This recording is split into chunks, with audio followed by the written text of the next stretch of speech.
Hi everyone, ఈరోజు మనం NCERT ఎలా చదవాలో చూద్దాం. లాస్ట్ టైం వీడియోలో నేను లక్ష్మీకాంత్ 45 డేస్లో ఎలా కంప్లీట్ చేయాలో చెప్పాను. సో ఈరోజు ఎన్సీఆర్టీస్ అన్ని మల్టీ డైమెన్షనల్ అప్రోచ్లో ఎలా కవర్ చేయాలో చూద్దాం. So let's get started. First of all ప్రతి స్టూడెంట్ కూడా గుర్తుంచుకోవాల్సింది 5 వర్డ్స్ అండి. ఈ 5 వర్డ్స్ ఏంటంటే what, where, when, why and who or how. So మీ 6th క్లాస్ స్టూడెంట్ అయినా కానీ యూపీఎస్సికి సంబంధించిన వాళ్ళైనా కూడా మీకు గుర్తు రావాల్సింది ఏంటి? What, where, when, why and how.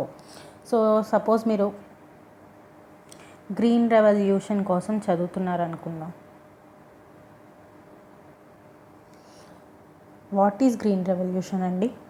High yield variety క్రాప్స్ని ప్రొడ్యూస్ చేయడమే green revolution. Where it is done, agriculture సెక్టార్లో చేశారు. when it is done 1960s to 80. why crop productivity కోసం చేశారు. హౌ అంటే ఎలా ఏం చెప్తామండి? పెస్టిసైడ్స్ కానీ ఫెర్టిలైజర్స్ కానీ యూజ్ చేసి చేశారు. సో ఈ విధంగా మల్టీ డైమెన్షనల్ అప్రోచ్లో గ్రీన్ రెవల్యూషన్ అంటే ఏంటో మనం ఫుల్ ఐడియా వచ్చింది. సో ఈ విధమైన అప్రోచ్ నేను ఎందుకు చెప్తున్నాను అంటే, ఈ విధమైన అప్రోచ్ మీరు what, where, when, why and who అనేది ప్రిలిమ్స్కి యూజ్ అయితే, దీనికి యాడ్ చేసుకుని ప్రోస్ కాన్స్ కూడా ప్రిపేర్ అయితే మీరు జస్ట్ ఈ 2 ప్రిపేర్ అయితే ఇది ప్రిపేర్ అయిన తర్వాత డిస్క్రిప్టివ్ కూడా ఆన్సర్ చేయగలరండి. ఓకే, సో మీకు ఈ ప్రతిదీ ఈ విధంగా ఇలా క్వశ్చన్ చేసుకొని ఇలా థాట్ ప్రాసెస్ తెచ్చుకొని ప్రిపేర్ అవ్వడం వల్ల మీకు యూజ్ ఏంటి? మల్టీ డైమెన్షనల్ ఏ క్వశ్చన్ ఎలా అయినా అడగచ్చు. మీరు ఎలా ఇచ్చినా కూడా భయపడకుండా ఆన్సర్ చేయగలరు. So exam is all about confidence అండి. సో ఆ కాన్ఫిడెన్స్ మీకు తీసుకురావడానికి ఈ మెథడ్ అన్నమాట. సో నెక్స్ట్ మెథడ్స్ చూద్దాం. అసలు ఎలా ప్రిపేర్ అవ్వాలి ఎన్సీఆర్టీస్ అనేవి. 6th క్లాస్ నుంచి స్టార్ట్ చేస్తారండి. మీరు జనరల్గా ఎన్సీఆర్టీస్ అంటే ప్రతి ఒక్కళ్ళు సజెస్ట్ చేసేది ఏంటి? 6th క్లాస్ నుంచి స్టార్ట్ చేయండి అని. ఓకే, 6th క్లాస్లో చాలా సబ్జెక్ట్స్ ఉంటాయి.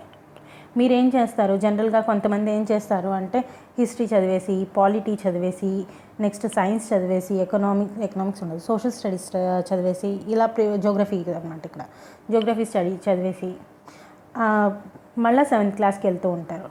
సో దిస్ ఈజ్ కంప్లీట్లీ నాకు తెలిసినంత వరకు వర్క్ అవ్వదండి.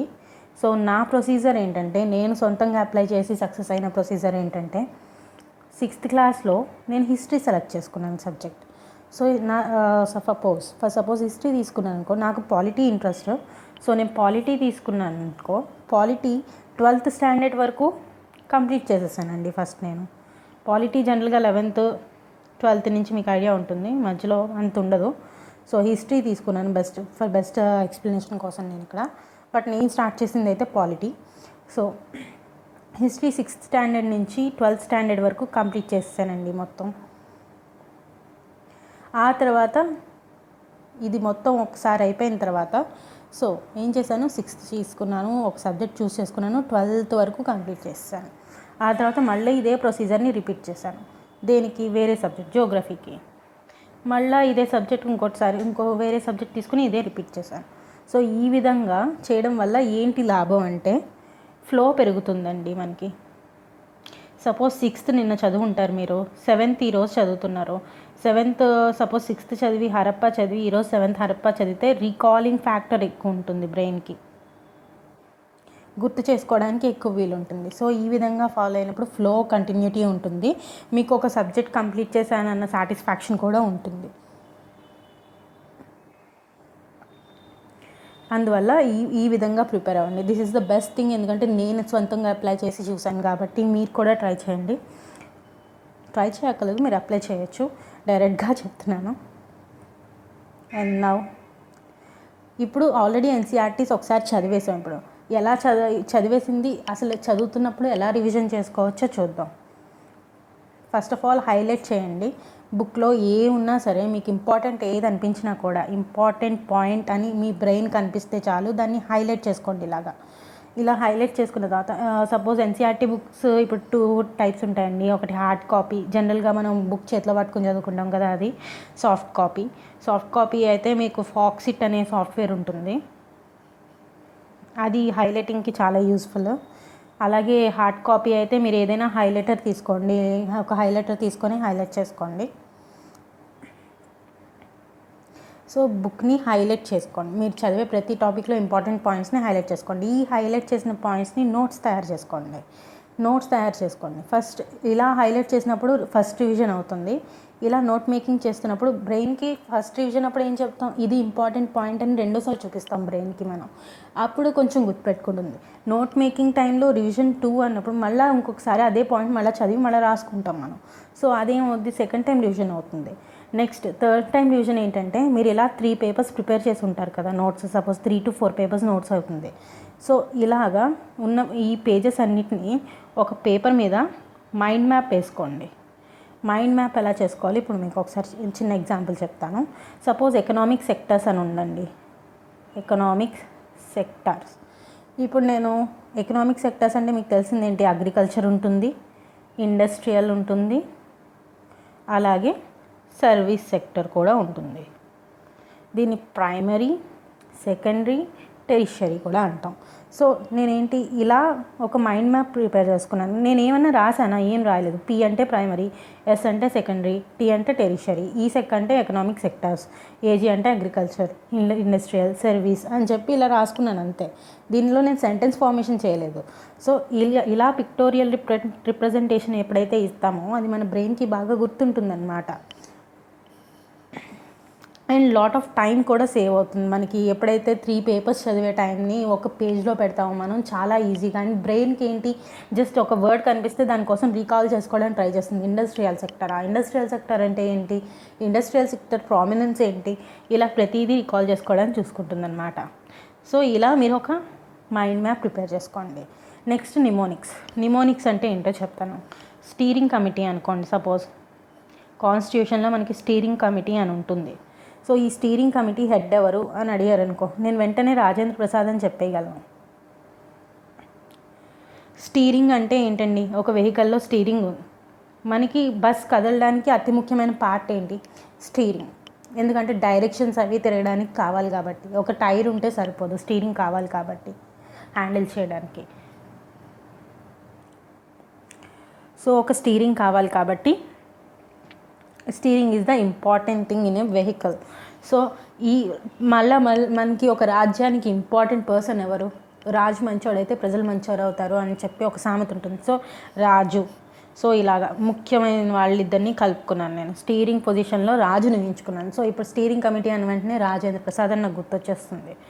అలాగే సర్దార్ వల్లభాయ్ పటేల్ ఉన్నారనుకోండి, ఆయన జనరల్గా హోమ్ మినిస్ట్రీ కమిటీ, అది మినిస్ట్రియల్ కమిటీలో.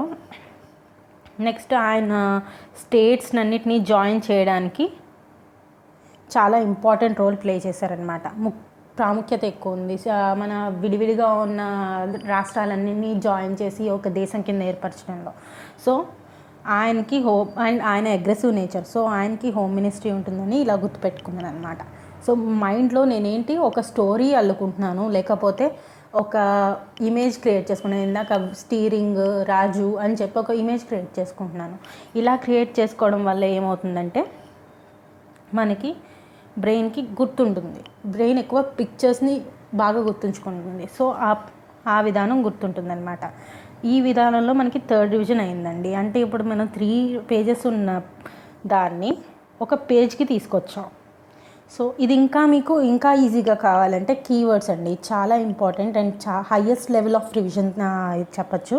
సో ఇందులో ఏంటంటే మీరు వేసుకున్న ఒక డయాగ్రామ్ ఉంటుంది కదా, దాంట్లో ఉన్న ఇంపార్టెంట్ వర్డ్స్ ఉంటాయి కదా, మ్యాక్సిమం 10 అలా ఉంటాయి. ఆ 10 వర్డ్స్ని ఇంకో వెనకాల పేజ్లో రాసేసుకోండి. సో మీరు తక్కువ టైం ఉన్నప్పుడు రివిజన్ చేసుకోవాలంటే ఈ ఇమేజ్ చూస్తారు. దానికన్నా తక్కువ టైం ఉంది, నాకు అంతకన్నా తక్కువ టైంలో అయిపోవాలి అంటే ఈ కీవర్డ్స్ చూసుకొని రికాల్ చేసుకుంటారు. ఈ కీవర్డ్స్ చూసుకొని రికాల్ చేసుకోవడం వల్ల బ్రెయిన్ ఎక్కడెక్కడో ఉన్న ఇన్ఫర్మేషన్ అంతా లాగడానికి ట్రై చేస్తుంది. సో మెమరీ పవర్ పెరుగుతుంది అనమాట. ప్రతిదాన్ని రివైజ్ చేసే క్యాపబిలిటీ పెరుగుతుంది. సో ఇలా మనకి ఎన్ని రివిజన్స్ కంప్లీట్ అయినాయండి, రివిజన్ 1, రివిజన్ 2, రివిజన్ 3, రివిజన్ 4, ఇవన్నీ 4 ఒకేసారి చేస్తున్నాం మనం. ప్లస్ మనం ఒకసారి చదివాము ఆల్రెడీ. సో ఇది మొత్తం దేనికి 5 times రీడింగ్కి ఈక్వల్ అయిందనమాట. ఈ విధంగా చదివితే మనం ఎన్సీఆర్టీని 5 టైమ్స్ చదివినట్టు అండ్ మనకి బాగా గుర్తుంటుంది. సో కీవర్డ్స్ని అప్పుడప్పుడు మధ్యలో ఒక 1 మంత్కి ఒకసారి రివిజన్ చేసుకున్నా కూడా మనం తక్కువ టైంలో 1 అవర్లో ఒక 60 వర్డ్స్ చూసినా మొత్తం బుక్ అంతా గుర్తుపెట్టుకునేలా ఉంటుంది.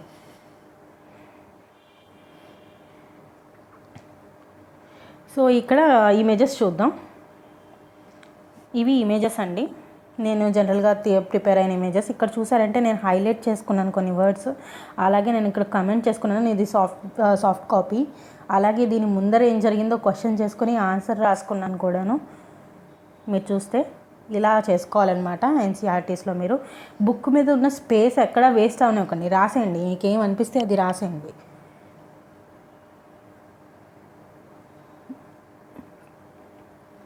నెక్స్ట్ నోట్ మేకింగ్ ప్రొసీజర్ అండి, ఇది చూద్దాం.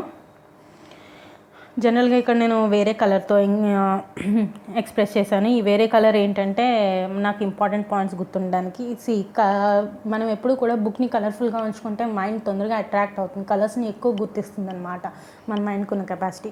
సో అది మనం యూటిలైజ్ చేసుకున్నట్టయితే ఇంకా బాగా గుర్తుంటుంది మనకి. ఇది మైండ్ మ్యాప్ అండి నేను ప్రిపేర్ చేసింది. సో మీరు చూస్తే హిస్టారికల్ బ్యాక్గ్రౌండ్ ఇది. నేను మొత్తం 1784 act, 1833 act, 1853 act, British 1733 act మొత్తం ఎంట్రీ ఇవన్నీ కలిపి ఒకే దాంట్లో ఫీడ్ చేసుకున్నాం మేము.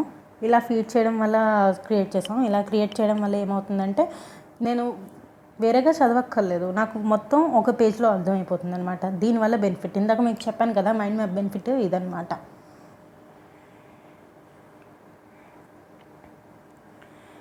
నెక్స్ట్ కీవర్డ్స్ అండి. మీరు చూసినట్టయితే ఇక్కడ నేను ఎక్కువ కీవర్డ్స్ రాయలేదు. నియోలిథిక్, ఇప్పుడు నేను నియోలిథిక్ చూసిన వెంటనే నియోలిథిక్ ఏజ్ ఏంటి, నియోలిథిక్ అంటే ఎలాంటి స్టోన్స్ వాడతారు, ఇవన్నీ నా బ్రెయిన్ రీకలెక్ట్ చేసుకుంటుంది.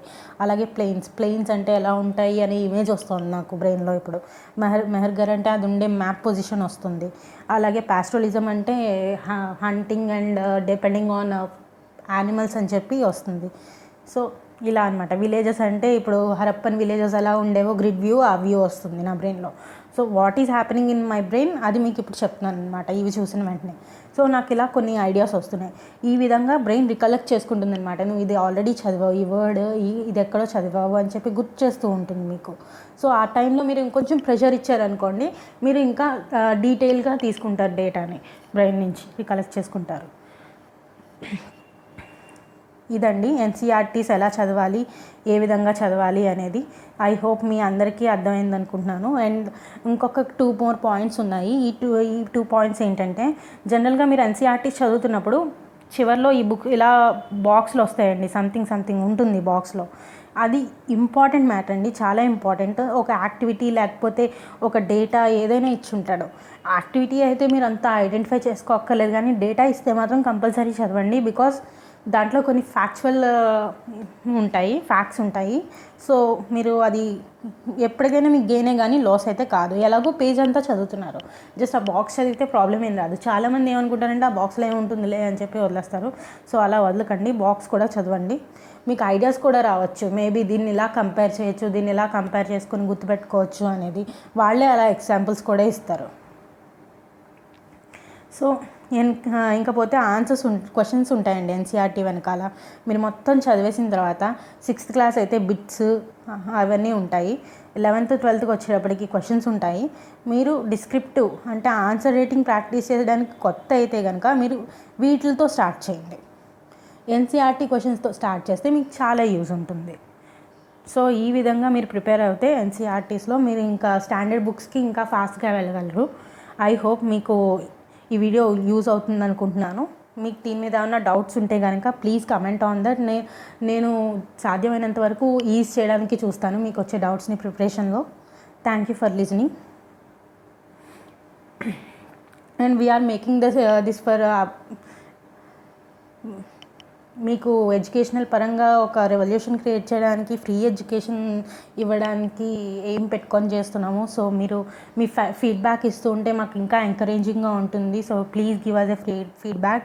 అలాగే ఛానల్కి సబ్స్క్రైబ్ చేసుకుంటే మా మీద ఎంతమంది డిపెండ్ అయ్యి ఉన్నారు, మేము ఇంకా వీడియోస్ చేయాలి అనే రెస్పాన్సిబిలిటీ పెరుగుతుంది. సో మా ఛానల్ ఐఏఎస్, ఏపీపీఎస్సీ, టీఎస్పీఎస్సీ లెక్చర్స్ని సబ్స్క్రైబ్ చేసుకోండి. అలాగే ఈ ఛానల్ ఉందని మీకు తెలిసిన వాళ్ళకి స్ప్రెడ్ చేయండి. Thank you so much.